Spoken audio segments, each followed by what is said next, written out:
Today was fabulous. It was an opportunity to showcase, I think, for a very large audience, not only the diverse range of programs that we have in arts and sciences, but the caliber of the students and the work they do.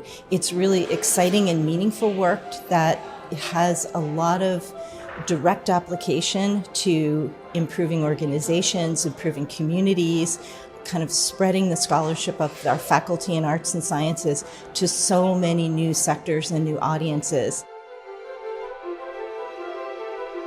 I've really enjoyed presenting the parts of my research that are always in the back of my mind, but never on the page when I'm writing.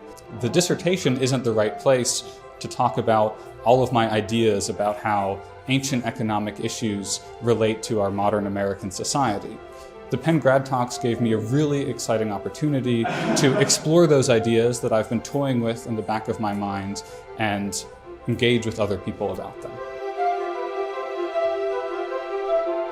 I talk to my family, to my friends all the time about what I'm studying, what I'm doing, and the constant attempt to, break it down into something that's usable. And I think particularly for behavioral science, that's the whole point, right? We're looking at how to change human behavior, how to preserve human behavior. And so if we can't talk about it, then it'll never be effective.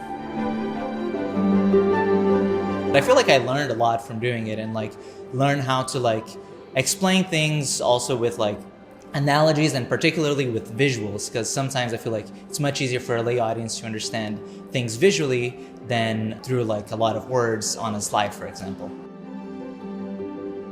With most of my scientific colleagues, there's always plenty of time to talk about every single piece. Whereas here, I think they were asking for what makes it accessible, what makes it unique, and why should people care about it?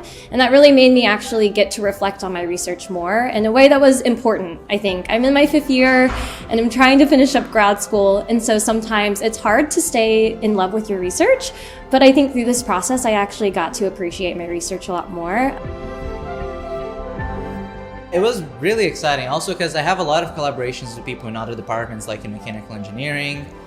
So it was cool to, have the support of all these other people to follow the talk, either in person or online. I had a lot of my friends and family from back home in Brazil also watching it on YouTube, which was really fun. I turned my phone on airplane mode before the presentation, but after I was done and turned it back on, I saw a bunch of messages of support, which is really nice. We just finished a day of Penn Grad Talks. It's our 9th annual event. It's become a tradition at Penn.